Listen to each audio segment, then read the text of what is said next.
Getting your boots on? My big boots. You got them on backwards, buddy. Backwards? It's a nice day today, huh?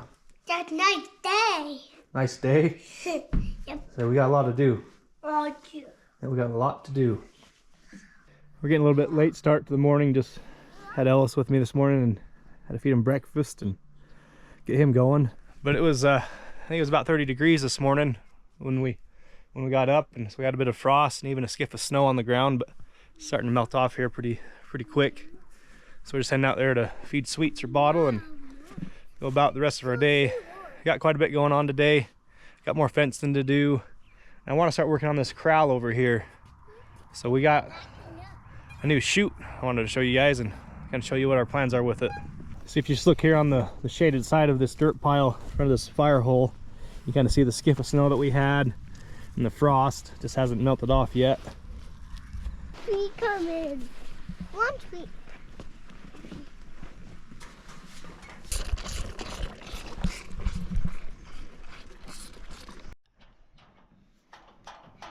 Let's go. Yeah. Good job. You getting it? Yeah, my head. All right. Look good? Nope, not. Not good yet? Yeah, now it's good. Now it's good. Okay, Yep, let's go to the next one. Come on. So here's the new chute that I bought. I know a lot of you guys watch Farmer Tyler Ranch also, and I've been talking a lot to him about how he's been liking his Aero-equipped chute and what he thought about it after getting his. Then I happened to stumble across this one for sale over in Pocatello as a used chute, and so I kind of piqued my interest on it, and I did a lot of research on these Aero-equips, and it seemed like there wasn't too many bad reviews on them. And when I found this used one over there in Pocatello at a pretty decent price, I snatched it up. So this is it's a 3-year-old chute, but the guy that owned it was just almost like a hobby farmer. He ran like 7 or 8 Highlander cows, so he said he'd only had just a handful of cows through this chute, so it's practically brand new. I mean, just looking at it, you can tell it's hardly been used at all. Even I need a little bit of oil on that wheel, but look at the floor here. The paint's not even scratched off the floor. So I mean, this is almost brand new, and I got it for used price. So I just thought it was almost too good of a deal to pass up on. You gonna stay in here today? No. Is this gonna be your daycare? No. You don't want to stay in there? No. But yeah, no, I was really happy with it. I mean, for the price and what we had before, this is definitely a big upgrade. So, but I got a lot of work I want to do in this corral area just to get this new chute in. I can't really make anything too permanent of a situation for it, just because when we preg check in the fall, our vet, even though we have this nicer chute, okay, you do it. Okay, you use the other one. There, yep, use that one. So when our vet comes and preg checks in the fall, he still wants to bring down his hydraulic chute. So I'll still probably have to move this one out of the way so we can put his hydraulic chute in front of our alley here. So I can't make it too permanent is all I'm saying.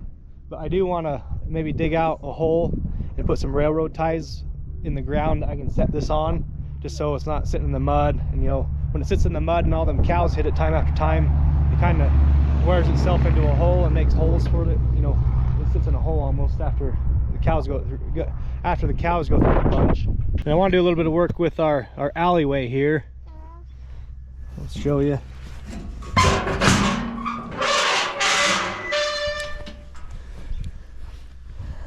So we just had an old prefer chute here in front of this, and I kept the preg gate because this one didn't come with a preg gate, so I'll attach this to the back of that somehow and use that. That's cool. That cool? Okay, let's go down the alley here. Here, let me go in front of you. Yeah, you follow me.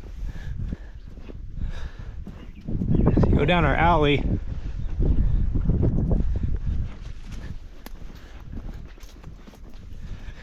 So I'd like to come back through and just kind of dig this up and out of the dirt a bit and just reset it, because it's been in here for, I don't know, I think this thing's about 30 years old, so it's kind of settled and it's cockeyed a little bit.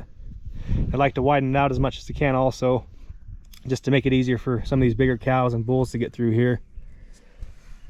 You can see here on the top of these rails that this top could be pushed over a little bit more. But what I mainly want to focus on is the round tub back here.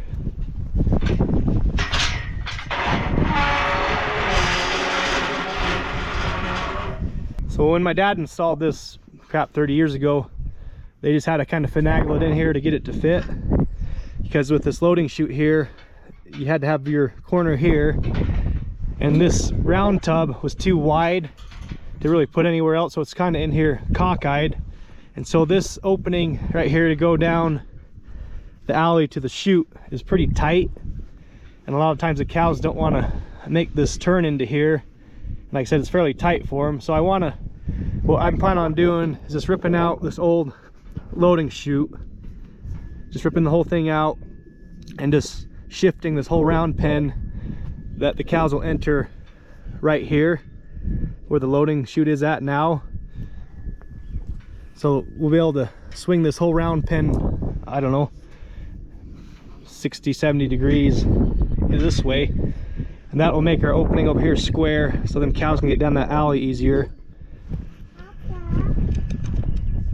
And I think I'll just make it a lot easier when we're branding and doing vaccinations to get these cows up and through there. Because like I said, some of them bigger cows, they have a hard time making that corner, getting in there. So whatever you can do to make your life easier, I guess, is what I'm trying to do here. So the cows will come in from this pen here. I'll walk over there and show you. Okay, so normally we'd have cows in this area, we'd have some more over in that one, then we'd put them into here, run them up into the round pen. So instead of doing it that way, once I get the chute taken out, we'll just use this pen here. It's a little bit smaller,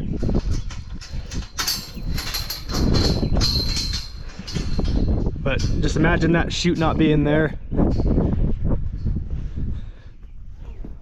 So I'll take the chute out, and I'll have to add some more of these panels, these freestanding panels, just these red panels.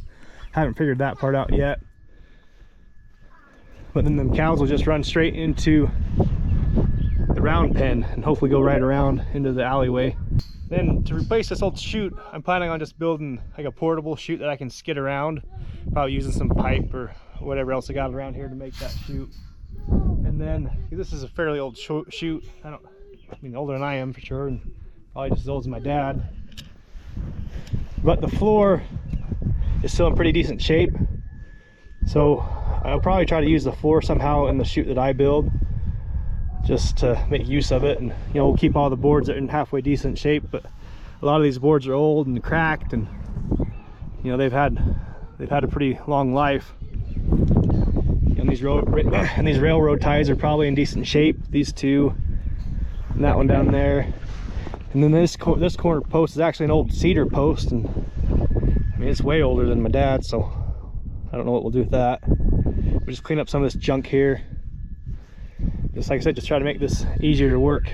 But as always, I don't know how far I'll get on this and how much I'll show, because I've got Ellis today, and I'm in a hurry as always, and we'll just see what we can get done. But first thing this morning, before we dig into this, I'd like to get some more fencing done over here on the Idaho side. I'd like to at least lay eyes on all of our fence that we have here today.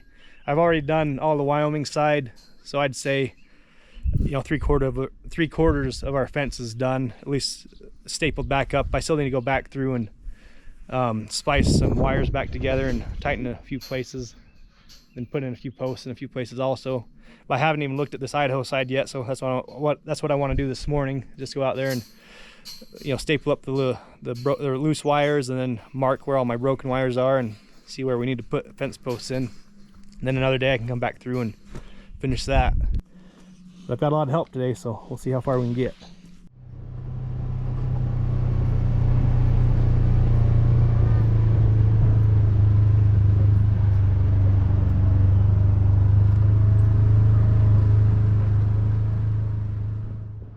So I usually just walk the fence lines, but with me having Ellis today, it's kind of hard for him to keep up, so we're just going to drive it with the side by side, and I'll just try to look and see if I see any staples out, and like I said, I'll mark the wires that are broke and places that we need to put in new posts.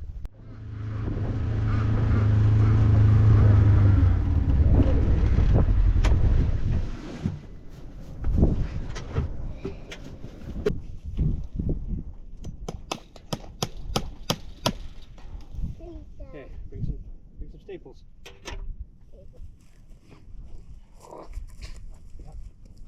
You go. Thank you. Well done.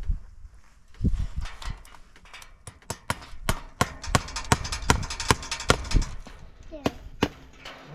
So better. So I know I've explained in the past why we have to do so much work on our fences in the spring, but for anybody that's new to the channel or hasn't watched those videos, the reason we have to do so much work is just because of the amount of snow that we get through the winter. So if you've watched some of our videos from this last winter and from the winter before, you know that we get 2 to 3 feet of snow on average around here pretty easily. So looking at the fences, so you can imagine 2 or 3 feet of snow, that snow's going to be yay deep. So usually these bottom 3 wires are the ones that we have to do the most work on. Usually the top 2 aren't too bad. They don't usually break very often. But what happens is we get that snow, it's up to here on this fence, it starts to melt. Like in the spring, you'll get that hard crust layer on top, and as that hard layer melts and settles, it catches your wire, and that snow settles down with the wire kind of caught in the frozen top layer. So as that snow settles, you can imagine this whole fence line getting all that weight of the snow on this wire, and it settles and settles and settles until it pops out your staples or it breaks the wire. And it just does that with every strand of wire as it melts in the spring. So that's why usually the bottom wires are the worst. Then the second wires are second worst, and then these ones are the third worst, and then usually these top 2. That's a pretty harsh winter if we're getting that much snow, but it does happen. So the winter from 2022 and 2023 was probably the worst winter that I can remember, and we had some horrible fences that spring.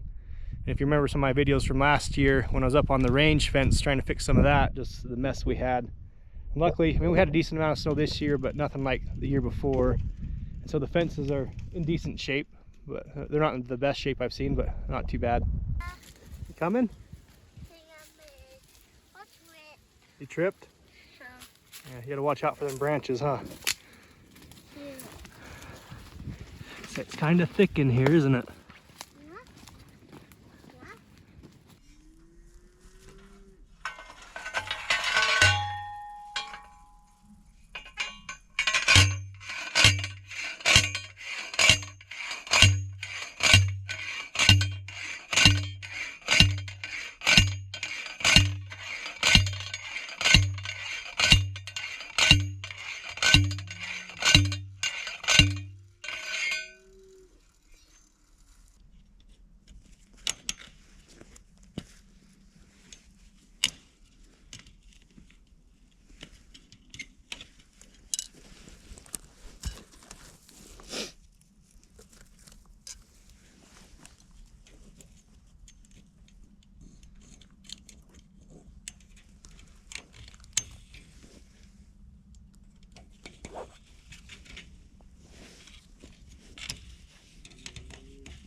Alice and I finished walking that Idaho side. We got all of our wires stapled back up and marked all the broken spots there. Pretty good timing because it's getting pretty cold for Ellis. This storm was blowing in, so it's getting windy, getting a little bit chilly for him. I just handed him off to Lindsay because she just got home from work, and now I'm going to start working on this chute, getting this tore out of here.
So I ended up keeping most of these boards. I was just taking the nails out of them. A lot of them, you know, are kind of iffy. I can probably cut these ends off, and there's some good wood still in the middle here. And then 2 bigger boards are, you know, still in pretty good shape. I don't want to just throw them away just quite yet. I want to see how I'm gonna have to patch this back together to make it work, and some of these might come in handy, so I don't want to burn them up quite yet.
So I finished cleaning all this up here. I got this round pen all disconnected and took apart a couple of these panels that were attached to it. So I'm pretty much ready to make the swing. So I'm gonna try to put that opening right in line with that one. I'm gonna push this gate here over into here. So we'll do all that and see how it looks.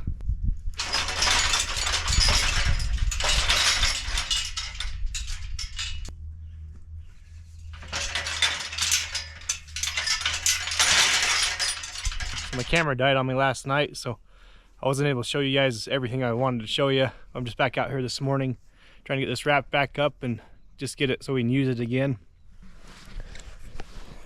But I was saying, I got everything kind of set where I want it, and I think I told you I didn't want to pull these posts out yet until I saw what I needed to do to hook this all together.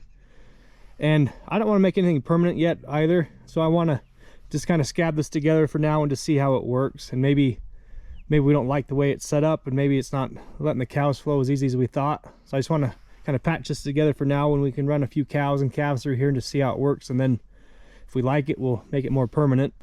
But I think this is going to work pretty well. So in this, out of this pen here, the cows will just run, you know, straight across here into the round pen, and hopefully flow right into the alley there and head up to the chute. So I just need to figure out how I want to patch this together, what panels and whatever else I want to use here. You can see all my buckets of dirt that I dug out of this area here. So this is where that loading chute was, and there's so much garbage and stuff thrown under here. I just dug out maybe 4 or 5 inches of dirt just to try to get all the nails and whatever else might have been buried in there out of there. So I got one of those metal magnet rakes from my stepdad, and I'm going to rake this up and just make sure there's nothing else under here.